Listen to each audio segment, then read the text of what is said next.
Hi guys, it's Finkellex Coins. I'm back with another video. So, I got back from my London trip on Thursday last week. I wanted to make this video a few days ago. I've just been putting it off. I don't know. I had a few things I wanted to do in London. One was find some commemoratives. This was just a temporary book. I was going to put them in because I didn't want to take that book and get it wrecked. It's just old PBC book, which I was going to put them in temporarily. And then I wanted to try and find some A to Zs, but I failed on that front.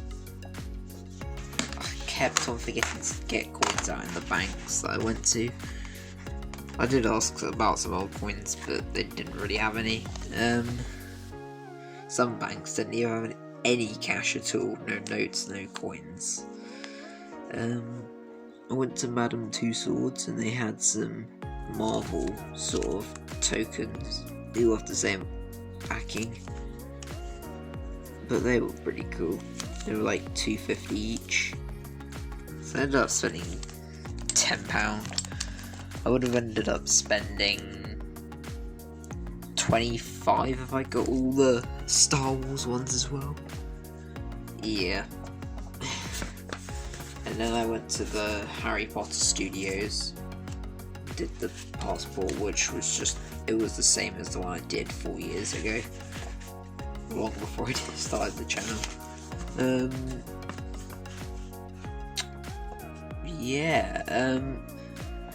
For the rest of the video, I just wanted to do a little bit of a montage of the photos and stuff that I took during my time in London.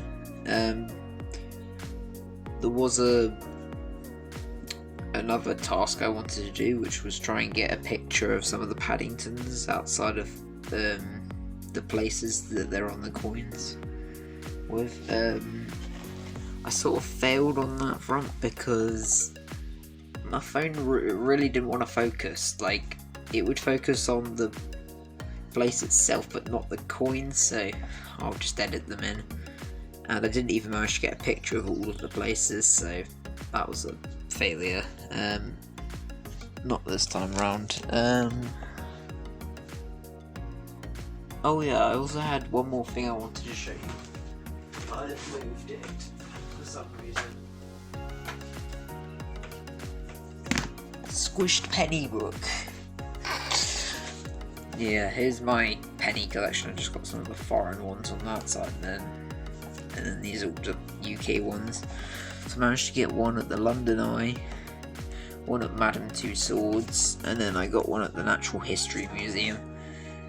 I hate what they've started doing now. You have to pay by card, and you have to pay like either $1.20 or $1.50, and you just get tokens. These are just tokens and not actual coins, which I found very disappointing. The one at Madame Tussauds had pennies in it, but you didn't put a pound and a penny in, which I find really annoying now they've done that. It sort of wrecks the idea of it. Oh yeah, before I sort of end the video and go on to the montage, may as well mention I have a giveaway when I get to 100 subscribers. I'll be giving away this old larger Hands 50p. This was not anything to do with my London trip, but at work the other day they had some foreign coins in the thing. I couldn't have the euro ones because apparently you can exchange them at the banks, but I got these ones. I got one from Romania, 2016.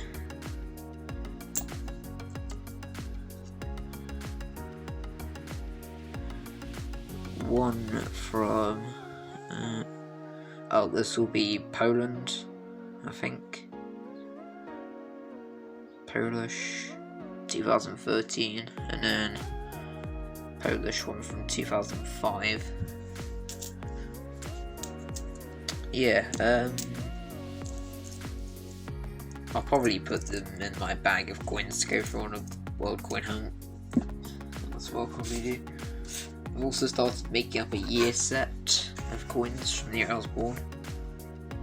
So yeah, I got the old round pound, and I've got all the commemoratives. I just need the old standard ones now. And and yeah, roll the montage.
Excuse me, can we let our visitors through?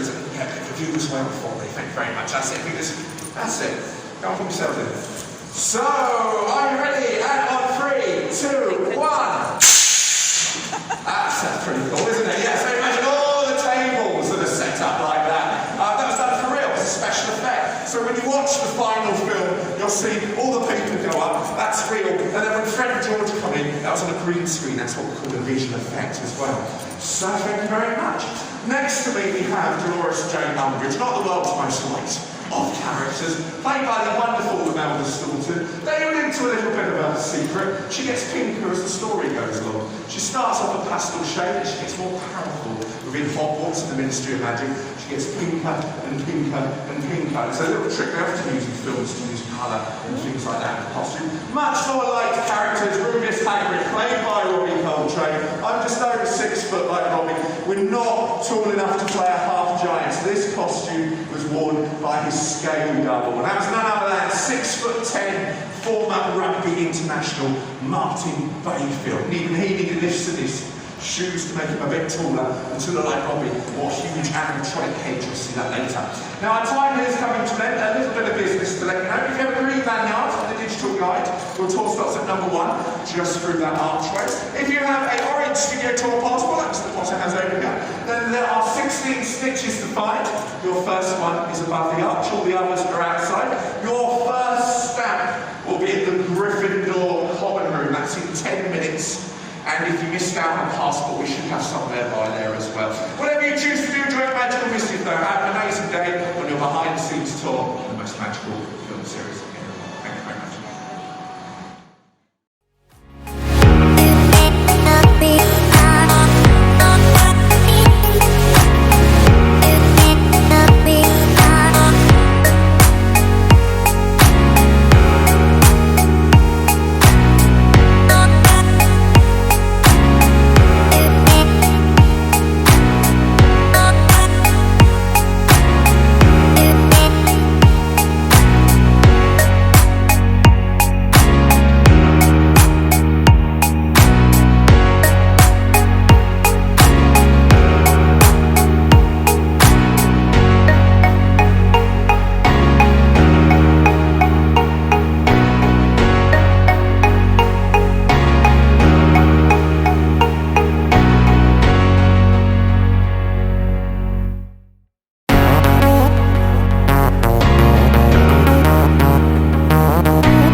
possible. So, or nowadays, because obviously the price of visual effects is coming down quite a lot, it's actually cheaper and easier to do it this way. So, what I'm going to teach you is, anybody haven't got the brooms yet, actually, earlier on there? Do you know what they're? Yeah, you've probably seen this. It's called Chroma Key. It's special software used, and we select a colour, any colour, it doesn't have to be green or blue, I'll tell you why we use those then. And you will then take some special computer software, which will replace the green with an image you've selected. It can be orange, pink, or... The reason we use green is because obviously it's not a naturally occurring colour, and no matter what skin tone you have, it's not green. And if it is, you might want to see a doctor. I'm not a medical professional, but... so yeah, we can have all manner of actors. We can always change the clothes as well. So one problem you might notice is my mask, because I'm a proud Slytherin. So before you draw judgment, if we had a scene with Slytherin playing, obviously green screens can be a problem because we're going to have these floating heads flying around instead. So for that reason we use blue screen. Now blue screen is also used if it's a nighttime scene. So by having a sheet of bright green, any of our younger visitors, you will know about ray tracing, yeah? About how light bounces off things. So particularly if you've got blonde hair, it can sort of go the shade of the green behind you. So if a scene's set at night time, we're actually going to use blue instead, because that darkens everything around it and the actors, and it looks more believable. So yeah, blue and green. So beauty of visual effects are that here I am in the Gryffindor common room, and with just a touch of a button, I can now be in Gringotts Bank, or I could be on the moon, or I could be underwater. You know, we can just change where we are, and all we need is a bit of green fabric and a computer and some software. Obviously, if we're going to film on the moon, that would be quite expensive, because that's quite a difficult location to get to. So that's just one of the reasons that we use visual effects. Now on Harry Potter, we used it to, one of the main reasons we used it was to create the illusion of Harry in the invisibility cloak. So here you'll see a replica of Harry's invisibility cloak, and that's what Harry would have put on.